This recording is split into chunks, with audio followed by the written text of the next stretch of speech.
जाने वाले मुख्यमंत्रियों के क्लब और श्रृंखला में तो आप शामिल हो गए। एक नया कीर्तिमान बना दिया कि आप जेल से ही रहकर सत्ता लोलुपता की एक नई नजीर आपने देश के सामने रखी। अपनी ही सरकार के जेल से बाहर आकर अपनी ही सरकार के बनाए हुए नियम को तोड़ने वाले भी वो इस देश के पहले मुख्यमंत्री हुए। दिल्ली सरकार ने आतिशबाजी पर प्रतिबंध का निर्णय लिया और दिल्ली का मुख्यमंत्री दिल्ली की जेल से निकलकर दिल्ली सरकार के नियम को ध्वस्त करे, ये एक नई राजनीति थी। तो जेल में रहकर तो आपने इस्तीफे की बात की नहीं, बाहर आके इस्तीफा देने की बात क्यों हो रही है? और ये 48 घंटे बाद की बात क्या है? देश और दिल्ली की जनता जानना चाहती है 48 घंटे का राज क्या है? ये 48 घंटे में क्या क्या सेटल करना है? भ्रष्टाचार के आरोप में जेल जाने वाले मुख्यमंत्रियों के क्लब और श्रृंखला में तो आप शामिल हो गए, मगर उसमें भी आपने एक नया कीर्तिमान बना दिया कि आप जेल से ही रहकर सत्ता लोलुपता की एक नई नजीर आपने देश के सामने रखी।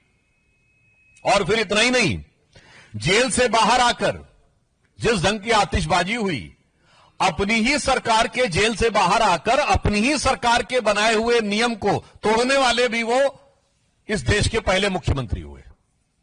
दिल्ली सरकार ने आतिशबाजी पर प्रतिबंध का निर्णय लिया और दिल्ली का मुख्यमंत्री दिल्ली की जेल से निकलकर दिल्ली सरकार के नियम को ध्वस्त करे, ये एक नई राजनीति थी। और उसके बाद उनकी नई राजनीति कहीं कहीं पर बहुत विडंबनापूर्ण और दुखद भी लगती है।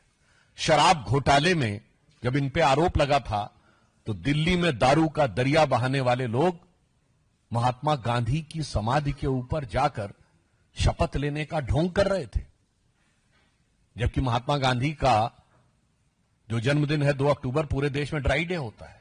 इससे बड़ा मजाक क्या हो सकता है भारत की राजनीति में कि शराब घोटाले के आरोपी गांधी की समाधि पर, और आज भगत सिंह जी से तुलना कर रहे हैं।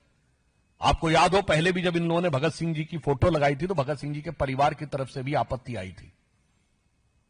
और मुझे लगता है कि शहीद आजम भगत सिंह जैसे लोगों की, और जिन लोगों ने देश के लिए बलिदान दिया, उनकी आत्मा जहां भी होगी स्वर्ग में उन्हें बहुत कष्ट हो रहा होगा।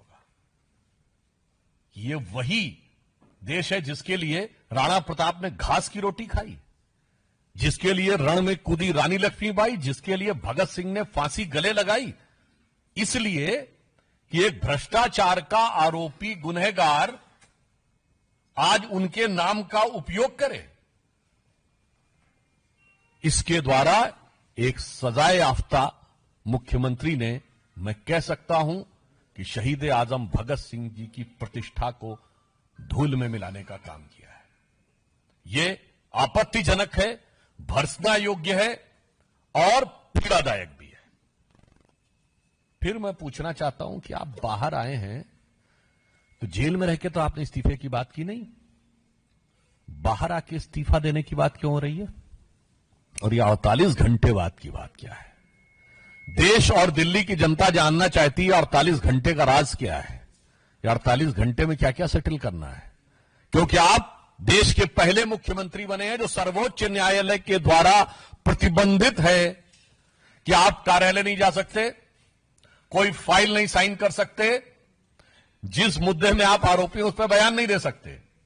भारत के इतिहास में कोई ऐसा उदाहरण नहीं होगा कि मुख्यमंत्री के ऊपर यह प्रतिबंध हो, उसके बाद भी 48 घंटे किस चीज के लिए चाहिए? सरकारी काम तो कर नहीं सकते?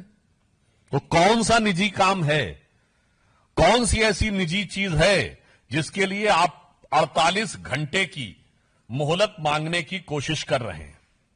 और हम यह भी कहना चाहेंगे, जब केजरीवाल जी ने इस्तीफे की बात की तो हम यह कह सकते हैं कि यह उनके जुर्म का इकबालिया बयान हो गया। यानी आपने मान लिया कि आप पे जो आरोप थे वो इस लायक हैं कि आप पद पे नहीं रह सकते, अर्थात आपके आरोपों की स्वीकारोक्ति है जब आपने त्यागपत्र की बात कही।